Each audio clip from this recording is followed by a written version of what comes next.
Welcome to studio N APTS news channel. ఈ రోజు ముఖ్యమైన వార్తలను మీకోసం అందిస్తున్నాం. తిరుపతి జిల్లా వెంకటగిరి పట్టణం గర్ల్స్ స్కూల్ నందు న్యాయ విజ్ఞాన సదస్సు నిర్వహించారు.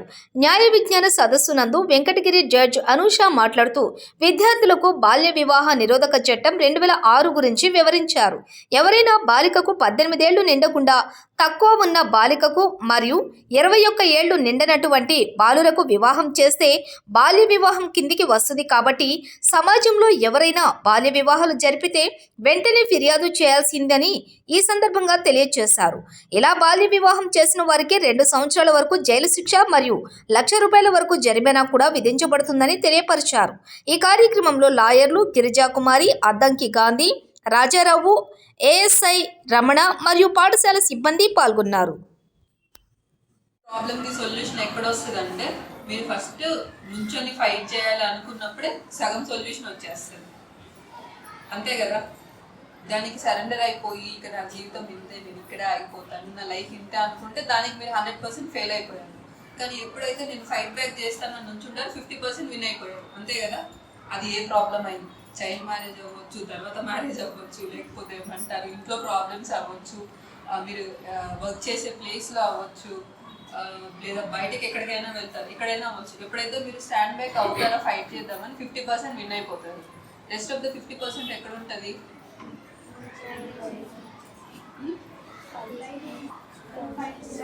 ఫైట్ చేసే దానిలో ఉంది.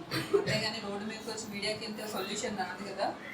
10% ఇంటెలిజెన్స్ ఉంటుంది. అంటే ఆ స్పాట్లో మనం ఎలాగ రియాక్ట్ అవుతాము, ఎలా రెస్పాండ్ అవుతాం, దాన్ని ఎలా హ్యాండిల్ చేస్తాం అనే దానిలో 10% వస్తుంది. 20%లో బయట నుంచి ఎఫర్ట్స్ వస్తాయి. మిగిలిన 30% మళ్ళీ మీ చేతిలోనే ఉంది, పరిస్థితులను ఎలా తీసుకోవాలి అని చెప్పేసి. సో మీ ఎడ్యుకేషన్ మీకు బయటికి వెళ్ళినప్పుడు ఎలా అంటే బతకగలమనే ధైర్యం ఇవ్వాలి. ప్రాబ్లం వచ్చింది, నేను ఏం చేయలేను, నా వల్ల ఏం కాదు, నాకు స్కూల్లో ఎక్కువ మార్క్స్ రాలేదు, లేకపోతే నాకన్నా బాగా చదివిన వాళ్ళు ఉన్నారు, వాళ్ళకే జాబ్స్ రాలేదు, ఇదంతా కాదు. మీ చేతిలో చదువు మీకు ఎప్పుడు ఏమి ఇవ్వాలి? ధైర్యాన్ని ఇవ్వాలి. బయటకు వెళ్ళినప్పుడు ఎంత పెద్ద ప్రాబ్లం వచ్చినా కానీ అంతే చెప్పాలి. చెప్పండి, సాల్వ్ చేసుకోవాలి. సో ఇంకా హెల్ప్ తీసుకోవాలి. సొంత నిర్ణయాలు ఎప్పుడు తీసుకోకూడదు. అన్నీ మనం చేసుకోలేము కదా. ఇప్పుడు డాక్టర్ దగ్గరికి వెళ్ళాలి కదా ట్రీట్మెంట్ కావాలంటే. అట్లాగే లైఫ్లో ప్రాబ్లం వచ్చినప్పుడు పోలీస్ స్టేషన్కి, కోర్టుకు కూడా వెళ్ళాలి. అంతే కదా, సింపుల్గా తీసుకోవాలి. లైఫ్ సింపుల్గా తీసుకోవాలి. అంతేగాని సొంత నిర్ణయాలు తీసుకోవడము, లేకపోతే దీనికి సొల్యూషన్ లేదు అంటే వెంటనే ముందు పోలీస్ స్టేషన్కి వెళ్ళండి.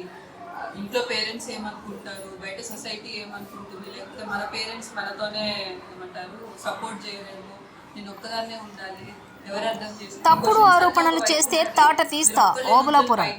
ఉదయగిరి నియోజకవర్గంలోని వరికుంటపాడు మండలం రామాపురం గ్రామంలో నెల్లూరు జిల్లా క్రిస్టియన్ సెల్ విభాగానికి పార్లమెంట్ అధ్యక్షులు reverend doctor bishop Obulapuram Devaprasanna తన సొంత నివాసంలో తెలుగుదేశం పార్టీ సభ్యులతో కూడా కలిసి ఆయన మీడియాతో మాట్లాడుతూ ఉదయగిరి శాసనసభ్యులు కాకర్ల సురేష్ పిఏ మీద చేసిన తప్పుడు ఆరోపణలు చేయటం సరికాదని అన్నారు.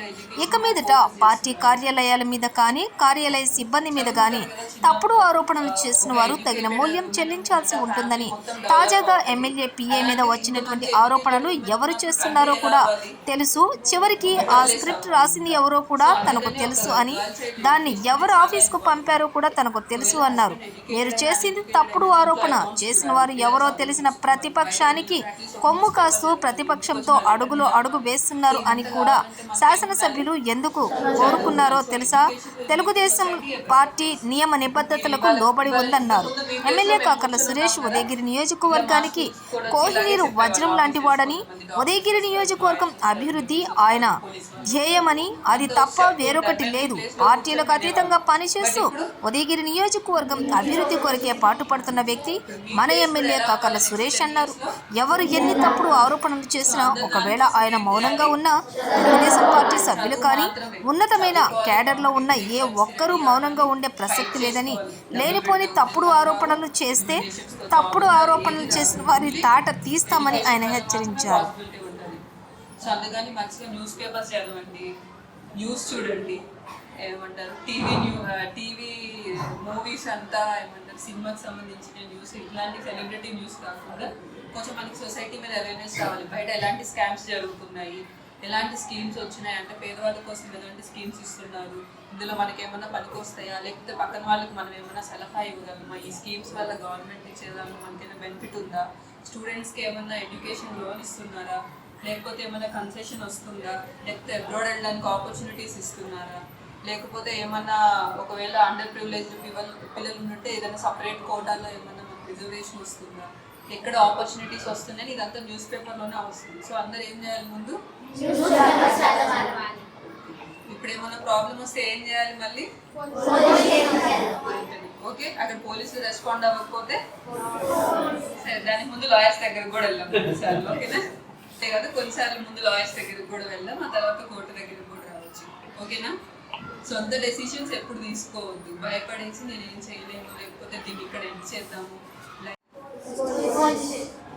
పోలీస్ స్టేషన్కి వెళ్ళడానికి భయం ఏమన్నా ఉందా? అసలు భయపడాల్సిన అవసరమే లేదు. ఇప్పుడు ఎంత స్కూల్ టీచర్ దగ్గరికి వెళ్ళి ఏదైనా విషయం ఉంటే రిపోర్ట్ చేస్తూ ఉంటారు, పోలీస్ స్టేషన్కి వెళ్ళినప్పుడు కోర్టుకి రావాలా, దానికి ముందు ఏం చేస్తారంటే ఎస్ఐ గారి దగ్గరికి వెళ్తారు, ఎస్ఐ గారు రిఫ్యూజ్ చేస్తారు, తర్వాత సిఐ గారి దగ్గరికి వెళ్ళాలి. సిఐఎఫ్ పోలీస్ కూడా మీ కంప్లైంట్ తీసుకోకపోతే ఎస్పీ ఆఫీస్కి వెళ్ళాలి. ఎస్పీ ఆఫీస్కి వెళ్ళి నేను ఇట్లా ఎస్ఐ పోలీస్ స్టేషన్ దగ్గరికి వెళ్ళాను, ఎస్ఐ గారు నా కంప్లైంట్ తీసుకోలేదు, బిజీగా ఉన్నారు, ఇక చైల్డ్ మ్యారేజ్ అవుతుంది, నాకు ఆ చైల్డ్ మ్యారేజ్ ఇష్టం లేదు, ఇంట్లో చచ్చిపోతామని బెదిరిస్తున్నారు, లేదంటే నాకు చంపేస్తామని బెదిరిస్తున్నారు, పెళ్ళి ఇష్టం లేదని చెప్పేసి చెప్పాలి. అప్పుడు ఎస్పీ గారు కూడా పట్టించుకోలేదు అనుకో, పట్టించుకుంటే ప్రాబ్లం సాల్వ్ అయిపోతుంది కదా. పేరెంట్స్ని పిలిపిస్తారు, అటు పెళ్లి వాళ్ళని పిలిపిస్తారు, అందరిని పిలిపించేసి బెదిరించేసి పెళ్ళి ఆపిస్తారు, మళ్ళీ చదువుకుంటారు. లేదా ఒకవేళ ఎస్పీ గారు కూడా పట్టించుకోలేదు మీ ప్రాబ్లమ్, నెక్స్ట్ కోర్టుకు రావాలి. ఏమని చెప్తా అంటే పోలీస్ డిపార్ట్మెంట్ ఎవరు నాకు హెల్ప్ చేయలేదు, సో నాకు ఇప్పుడు హెల్ప్ చేయడానికి ఎవరు లేదు అని చెప్పి మీరు ఇవైతే మీరేం రూపాయి కూడా ఖర్చు పెట్టాల్సిన అవసరం లేదు కదా, ఇవన్నీ ఫ్రీ డైలర్స్ కదా. సో ఫ్రీగా మీరు ఏమి ఒక రూపాయి కూడా ఖర్చు పెట్టకుండా జరిగిపోతుంది. 1098 చైల్డ్ హెల్ప్ లైన్ కూడా ఫ్రీ డైల్ ఉంటుంది. సో మీరు వెంటనే కాల్ చేయగానే మీ ప్రాబ్లమ్ని అడ్రస్ చేసుకొని కన్సర్న్ లోకల్ ఎవరైతే ఉంటారో పోలీస్ వాళ్ళకి చెప్పి మీ ఇంటి దగ్గరికి పంపించేసి మీ ప్రాబ్లమ్కి వెంటనే సొల్యూషన్ ఇచ్చేలాగా చూస్తారు. సో ఇప్పుడు అనుకోకుండా పెళ్ళి అయిపోయింది అంటే మీకు ఆ టైంలో తెలియలేదు పెళ్లి చేయాలి, ఎలా ఆపాలో తెలియలేదు, ఒకవేళ ఆపినా కానీ ప్రయత్నించినా కానీ పెళ్ళి అయిపోయింది. దాని తర్వాత ఏం చేయాలి, ఆ పెళ్ళి మీకు ఇష్టం లేదు, లేదా మీరు పెళ్లి చేసుకొని వెళ్ళిన ఇంట్లో మీకు చదువుకోవాలని ఉంది, వాళ్ళు చదువుకోవడం ఆపేయమన్నారు, ఇంట్లో పనులు చెయ్యి అంటున్నారు. సో హస్బెండ్ కూడా వచ్చి తాగేసి కొడుతున్నాడు, లేకపోతే వాడేం పని చేయకుండా ఇంట్లో కూర్చొని తింటూ ఉంటారు. సో ఇప్పుడు ఏం చేస్తారు, పోలీస్ స్టేషన్ ఎలాగో ఉంటుంది, పోలీస్ స్టేషన్ ఉంటుంది, కోర్టు ఉంటుంది. ఇది కాకుండా ఇంకో రెమెడీ ఉంది మనకి. ఏమనంటే ఇప్పుడు మీకు 15 years అప్పుడు పెళ్ళి అయింది, లెట్స్ కన్సిడర్ అవ్వకూడదు కానీ అయింది అనుకుందాం. ఒకవేళ మీకు 15 సంవత్సరాలు అప్పుడు పెళ్ళి అయిపోయింది అనుకోండి, మీకు 18 years మెజారిటీ వస్తుంది కదా. 18 కంప్లీట్ అయిపోయిన తర్వాత వితిన్ 2 years లోపల కోర్టులో వెళ్ళి ఈ పెళ్లి నాకు ఇష్టం లేదు, ఈ పెళ్లిని కొట్టివేయండి అని చెప్పేసి అని కోర్టుకి వెళ్ళి క్యాన్సిలేషన్ ఆఫ్ మ్యారేజ్ కూడా తీసుకోవచ్చు. సో అప్పుడు ఏమవుతుంది అని అంటే మీకు ఇష్టం ఉన్నా పక్కన వాళ్ళకి ఇష్టం ఉన్నా లేకపోయినా కానీ మీకు పెళ్ళైనప్పుడు మీరు మైనర్ కాబట్టి 18 years కంప్లీట్ అయిన తర్వాత మీరు మీ నిర్ణయం తీసుకున్నారు ఈ పెళ్ళి నాకు వద్దు అని చెప్పేసి. సో ఆ తర్వాత మీరు ఏమంటారు క్యాన్సిలేషన్ ఆఫ్ మ్యారేజ్ చేసుకుని నలిటీ తీసుకోవచ్చు, అనిల్మెంట్ ఆఫ్ మ్యారేజ్ అంటారు. ఇది మనకేమంటే చట్టం ఇది బేసిక్గా మైనర్స్ అంటే ఒకవేళ ఇన్కేస్ పొరపాటున అయిపోయిన మ్యారేజెస్ని కూడా క్యాన్సిల్ చేసుకునే హక్కు మనకి ఇస్తుంది అనమాట. బాలిక అదే చిన్నారి పెళ్లి కూతురు చూసుంటారు కదా అందరూ, నాకు తెలిసి చూసే ఉంటారు అనుకుంటున్నా చిన్నారి పెళ్లి కూతురు సీరియల్. అందులో చాలా క్లియర్గా చూపిస్తుంటారు కదా చైల్డ్ మ్యారేజ్, అదే బాల్య వివాహాలు ఎంత ప్రమాదంగా ఉంటుంది, జీవితాలు ఎలా మారుతాయి అని చెప్పేసి అని. సో అందులో ఆనంది చదువుకుంటుందా, తర్వాత చదువుకుందా, పెళ్ళైన తర్వాత చూసే ఉంటారులే చెప్పండి, తర్వాత ఒక కలెక్టర్ని పెళ్లి చేసుకుంటుంది కదా. సో ఇన్ కేస్ మన జీవితంలో ఎంత నెగిటివిటీ ఉన్నా కానీ చెడు ఎంత జరిగినా కానీ ముందుకు వెళ్ళడానికి హోప్ ఉంది కదా. సో అంటే ఆ సీరియల్లో జరిగింది నిజమని నేను చెప్పను కానీ బట్ చైల్డ్ మ్యారేజెస్ అని నిజంగా బయట. మనం ఇక్కడ చర్చించుకోబోయేటువంటి విషయము బాల్య వివాహాల వల్ల జరిగే నష్టాలేంటి, అది ఏ విధంగా చట్టరీత్యా నేరం అనేటువంటి విషయాన్ని గురించి మీకు క్లుప్తంగా తెలియజేస్తాను. ఇప్పుడు మీరందరూ కూడా 8th, 9th క్లాసెస్ చదువుతున్నారు, ఈ హై స్కూల్ ఎడ్యుకేషన్ అయిపోతుంది. ఆ తర్వాత జూనియర్ కాలేజీలో చేరుతారు. ఆ తర్వాత ప్రొఫెషనల్ కోర్సు, డిగ్రీ కోర్సు కొనసాగించుకుంటూ ఉంటారు. కానీ మీ తల్లిదండ్రులకి మీ పిల్లలు హై స్కూల్ చదివైపోగానే చాలామంది తల్లిదండ్రులకి ఏంటంటే ఇంకా ఆడపిల్లలు కదా, వీళ్ళకి పెళ్లి చేయాలనేటువంటి ఒక బాధ్యత వాళ్ళకి ఒక గుండెల మీద కుంపటిలాగా అందరికీ ఉంటుంది. పాత రోజుల్లో అయితే అమ్మాయిలు వయసుకు రాగానే అంటే 10 సంవత్సరాలు 11 సంవత్సరాలకే అప్పుడు వయసుకు వచ్చేవాళ్ళు, మెచ్యూర్ అయ్యేవాళ్ళు. అప్పుడు కుటుంబ పరిస్థితులను బట్టి, అప్పటి ఆచార వ్యవహారాలను బట్టి, ఒక మూఢ నమ్మకాలను బట్టి, వీటిని అన్ని బట్టి కూడా అమ్మాయి వయసుకు రాగానే పెళ్లి చేయాలనేటువంటిది ఒక బాధ్యతగా పెట్టుకునేవాళ్ళు తల్లిదండ్రులు. సో అప్పటి నుంచే ఈ బాల్య వివాహాలు అనేటువంటివి ఎక్కువగా జరుగుతుండేవి అన్నమాట. అంటే కుటుంబంలో పెద్దలు ఏమన్నా అనుకుంటారని, లేదా ఇరుగు పొరుగు ఏమన్నా అనుకుంటారని, అంటే వయసుకు వచ్చిన అమ్మాయి ఇంకా పెళ్లి చేయకుండా వాళ్ళు ఇంట్లో పెట్టుకున్నారు, లేదా ఇంకా చదువు కోసం బయటికి పంపిస్తున్నారు అనేటువంటి ఒక అపోహలో అప్పుడు ఎక్కువ చదివించే వాళ్ళు కూడా కాదు. వాళ్ళ వయసుకు రాగానే చదువు మాన్పించేసేసి వాళ్ళకి వెంటనే పెళ్లి చేయాలి అనే ఒక ఆతురతతో ఆ తల్లిదండ్రులు ఆలోచించేవాళ్ళు. అంటే వాళ్ళ ఆలోచన మంచిదే కావచ్చు, కానీ దానివల్ల కలిగే దుష్పరిమాణాలను వాళ్ళు ఎక్కువ ఆలోచించలేకపోయాడు. అప్పుడు పరిస్థితులు అలా ఉన్నాయి. కానీ ఇప్పుడు ఎంతో కాలం మారింది. ఇప్పుడు తల్లిదండ్రుల ఆలోచన విధానాలు కూడా మారాయి. కానీ కొన్ని చోట్ల అక్కడెక్కడ మనం వింటూనే ఉన్నాం ఇంకా బాల్య వివాహాలు, ఈ అనాచారాలు జరుగుతున్నాయి. సో ఈ బాల్య వివాహం అనేటువంటిది ఒక సాంఘిక దురాచారంగా అందరూ కూడా పరిగణించారనమాట. ఇది కేవలం ఇది ఏదో ఒక ఆచారంగా అప్పుడు పెట్టుకున్నారు. కానీ అంటే ఆడపిల్లకు వయసుకు రాగానే పెళ్లి చేయాలనేది ఒక ఆచారంగా అప్పుడు ఆలోచించేవాళ్ళు. అప్పట్లో వాళ్ళకి తప్పుగా అనిపించలేదు. కానీ 1929లో ఈ బాల్య వివాహ నియంత్రణ చట్టం అనేటువంటిది ఒకటి చేశారనమాట. అప్పుడు ఏంటంటే ఈ బాల్య వివాహాలు అనేటువంటిది వాళ్ళు ఒక వయసు వచ్చేంత వరకు చేయకూడదు, ఇది చేస్తే కూడా ఈ వివాహాలు చెల్లవు అనేటువంటిది ఒక చట్టం తీసుకొచ్చారనమాట. అప్పట్లో ఏంటంటే అమ్మాయికి 15 సంవత్సరాలు వరకు, అబ్బాయికి అయితే 18 సంవత్సరాల వరకు వస్తే వాళ్ళు వివాహం చేయొచ్చు అనేటువంటి ఒక అపోహలో ఉండేవాళ్ళు. తర్వాత ఏంటంటే కాలక్రమేణా ఆ చట్టంలో కొన్ని మార్పులు జరిగి మళ్ళా 1978లో ఏంటంటే కొన్ని అమెండ్మెంట్స్ జరిగాయి అన్నమాట. అంటే ఈ వయసుని కొంచెం పెంచాలి.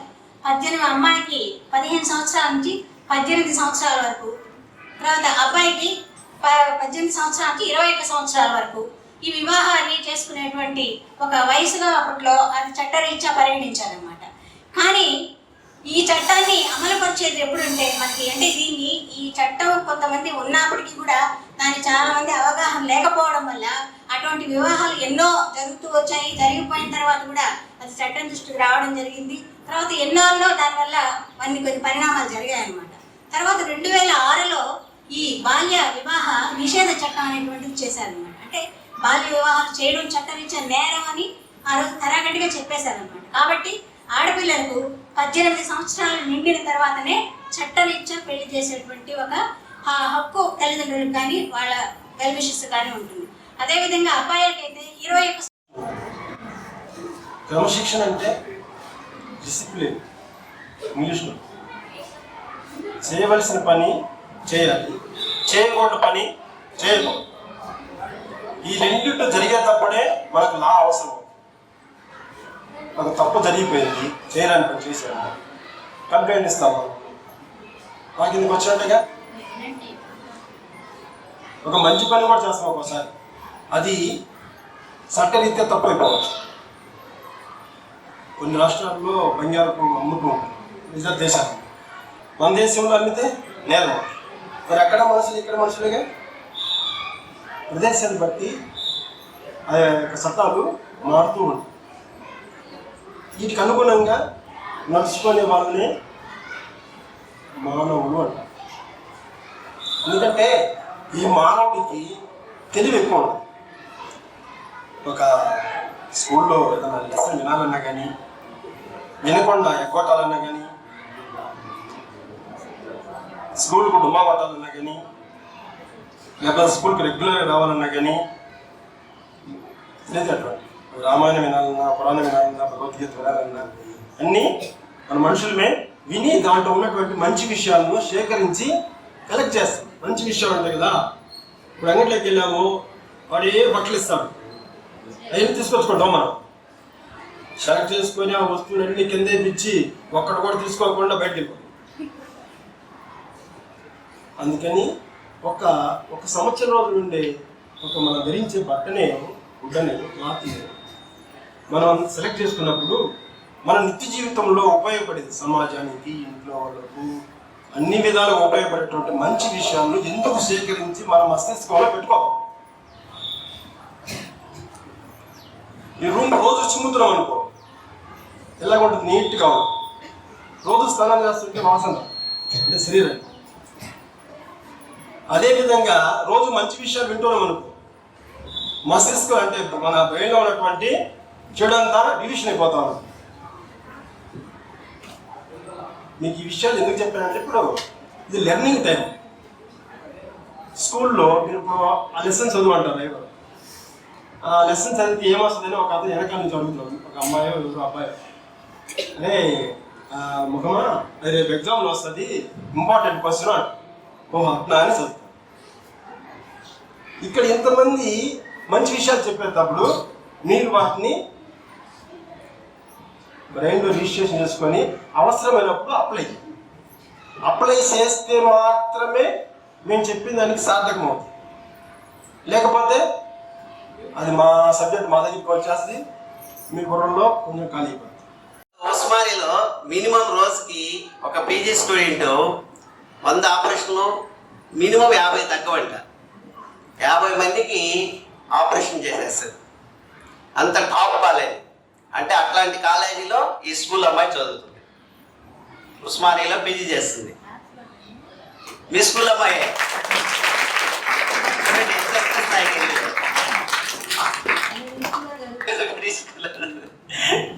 మన గిరిజా కుమారి మేడం గారు కూడా ఈ స్కూల్లో చదువుకున్నారు. గిరిజా కుమారి మేడం కూడా అసలు మహిళల్లో మొట్టమొదటి సర్పంచ్ ఈ ఊరికి, ఈ గ్రామానికి. మహిళల్లో వెంకటగిరి మున్సిపాలిటీ కాకమునుపు sarpanch madam Venkatagiri school madam. అదేవిధంగా మీరందరూ కూడా ఏఎస్ఐ గారు చెప్పినట్టుగా చట్టాల మీద అవగాహన కలిగి ఉండాలి. అదేవిధంగా బాల్య వివాహాలను కూడా ఎక్కడైనా జరిగినప్పుడు మీకు ఇప్పుడు సింపుల్గా ఉండేటువంటి మెథడ్ ఏంటంటే, బాల్య వివాహం జరిగితే కన్సెంట్ వాళ్ళకి తెలియదు. మాకు అంతకుముందున్న మా జడ్జి గారు గతంలో 9th క్లాస్ అమ్మాయిని ప్రాబ్లం అయ్యి పెళ్లి చేసుకున్నాడు. అతను 9th క్లాస్ అమ్మాయి. ఆ పాప చాలా చక్కగా చదివే అమ్మాయి. అట్లా ఇట్లా తెలిసిన తర్వాత జస్ట్ మేము ఒక పిఎల్సి వేయించాం. ఇద్దరిని పిలిపించారు. ఆ అమ్మాయిని వదలకపోతే నేను ఎత్తుకు జైలు వేసేస్తామని చెప్పారు. తర్వాత అబ్బాయి పూర్తిగా వదిలేస్తానని చెప్పని కోర్టులోని ఒప్పుదల చేయించి అమ్మాయి సంబంధం లేకుండా చేశారు. ఇప్పుడు ఎస్వి యూనివర్సిటీలో అమ్మాయి ఇంగ్లీష్ ప్రొఫెసర్. మళ్ళీ అమ్మాయి గురించి కూడా చట్టం అనేది ఎంత స్ట్రాంగ్గా ఉంటుందో చూడండి. పేర్లు అయితే చెప్పకూడదు కాబట్టి ఎస్వి యూనివర్సిటీలో టాప్ లెక్చరర్, ఇంగ్లీష్ లెక్చరర్. ఎందుకంటే ఇట్లాంటి కోర్టు దృష్టికి వచ్చినా, పోలీసు వారి దృష్టికి వచ్చినా సత్వర న్యాయం జరుగుతారు. మీకు బాల్య వివాహాలు చేయడానికి కొన్ని కారణాలు చెప్తారు. ఒకటి పేదరికం, 2 కుటుంబంలో ఉన్నటువంటి కొన్ని ఆచారాలు లేదా కోరికలు అనొచ్చు. తర్వాత వచ్చి మూఢాచారాలు. పేదరికం వల్ల ఆ రోజుల్లో ఇప్పుడు వరకట్నం అంటున్నారు, అప్పుడు కన్యాశుల్కం. పేదరికంలో ఉన్నటువంటి వ్యక్తి ఎవరైనా ఒక కుటుంబంలో ఒక స్త్రీ ఉంటే, బాగా ధనవంతుడైన ఉన్న వ్యక్తి ఆయన 70 ఏళ్ళు, 60 ఏళ్ళు, 80 ఏళ్ళ వయసు ఇచ్చి ఉండొచ్చు. డబ్బులు ఇచ్చి అలా స్త్రీని పెళ్లి చేసుకోవాలి. అంటే చిన్న బాలికని, వయసు రానటువంటి వాడిని పెళ్లి చేసుకోవాలి. మొత్తాత ఉంటారు, ఆయన కూడా కోరుకుంటారు. వాళ్ళ ముందు మనవరాలు పెళ్లి కూడా చూసి వెళ్ళాలని కోరుకుంటారు. వీళ్ళందరూ కలిసి కూర్చొని మాట్లాడుకున్నాం. పాత రోజులు ఎన్ని జరిగిన విషయాలు మా ఊళ్ళో కూడా జరిగినాయి. వాళ్ళు ఏమంటారంటే, మేము చనిపోక ముందే మా మనవరాలు పెళ్లి, ముందు మనవరాలు పెళ్లి కూడా చూసేసేవాళ్ళు. ఇంకా ఆమె వయసుతో సంబంధం లేదు కాబట్టి ఆమెతో వాళ్ళకి పెళ్లి చేసేవాళ్ళు. ఇలాంటివి జరుగుతున్నాయి. జరగడం వల్ల ఏమైంది, 70 ఏళ్ళ ముసలాయనికి ఒక చిన్న మైనర్ తీరినటువంటి బాలికని పెళ్లి చేయడం వలన తర్వాత వయసులో ఆయన చనిపోవడం, ఈమె అనేకమైనటువంటి ఇబ్బందులు గురి కావడం, ఆ రోజుల్లో ఉన్నటువంటి చాలా ఆచారాల్లో ఉన్నటువంటి ఇబ్బందులను స్త్రీ చాలా ఇబ్బందుల్ని ఎదుర్కొంది. అందువల్లనే అప్పట్లో సాంఘిక సంస్కర్తలైన లాలా లజపతి రాయ్ కానీ కందుకూరి వీరేశలింగం పంతులు లాంటి వాళ్ళు ఈ సంఘంలో ఇలాంటి దురాచారంలో రూపాలని చాలా సమావేశాలు ఏర్పాటు చేసి సంఘంలో అవేర్నెస్ తీసుకోవడానికి ప్రయత్నం చేశారు. ఇలాంటివన్నీ చూసిన తర్వాత అప్పట్లోనే 1929లో బాల్య వివాహ చట్టాన్ని తీసుకొచ్చారు. అయితే అప్పటికి మనం ఇండిపెండెన్స్ రాలేదు. అప్పుడున్నటువంటి ఆ చట్ట ప్రకారంలో శిక్షలు కానీ లేదంటే జరిమానా కానీ చాలా తక్కువగా ఉంది. అందువల్లనే దాన్ని మనకు స్వాతంత్రం వచ్చిన తర్వాత చాలా సవరణలు చేసి అమెండ్మెంట్స్ చేసి 2006 సంవత్సరంలో ఈ యొక్క బాల్య వివాహ నిరోధక చట్టాన్ని తీసుకొచ్చారు. ఆ తర్వాత ఈ బాల్య వివాహ నిరోధక చట్టం కింద ఎవరైనా 18 ఏళ్ళు పూర్తి కాని బాలికకి కానీ అట్లాగే అబ్బాయికి 21 పూర్తి కాకుండా ఉండే వాళ్ళకి వివాహం చేస్తే వాళ్ళకు చట్టబద్ధమైనటువంటి పరిధిలోకి వచ్చి వాళ్ళని శిక్షించడం జరుగుతుంది. వాళ్ళంటే ఆ పాపనే వాళ్ళని కాదు.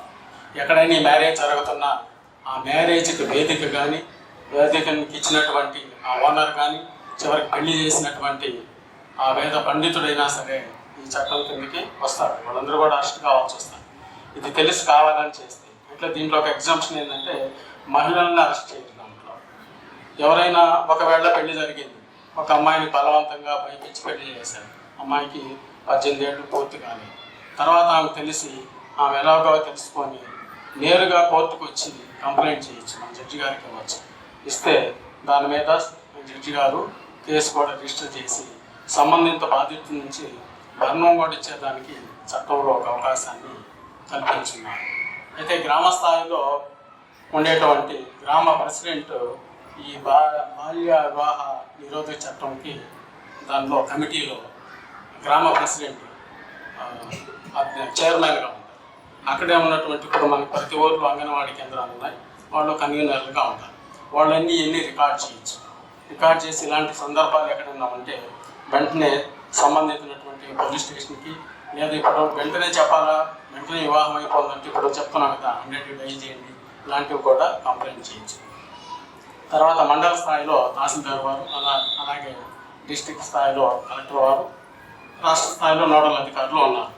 ఇలాంటి వివాహాలు ఎక్కడైనా ఇప్పుడు మీకెందుకు చెప్తున్నామంటే మీరు ఇంటి దగ్గర ఇలాంటి చెప్పడం వల్ల, ఇప్పుడు మీకు ఇలాంటి మీటింగ్ జరిగినప్పుడు ఇంటి దగ్గర వీటిని చర్చించడం వల్ల మీ పెద్దవాళ్ళు కూడా భయపడతారు. ఇలాంటి చట్టం ఒకటి ఉంది, ఇప్పుడు మేడం గారు చెప్పినట్టు ఇలాంటివి చేస్తే చట్ట వ్యతిరేకమైనట్టు చేస్తే 2 సంవత్సరాల వరకు జైలుకి వెళ్ళాల్సి వస్తుంది, ₹1,00,000 వరకు జరిమానా కూడా కట్టాల్సి వస్తుంది అన్నది మా ఇంటి దగ్గర పేరెంట్స్కి వీళ్ళందరికీ చెప్పడం వలన వాళ్ళలో కొంత అవేర్నెస్ వస్తుంది.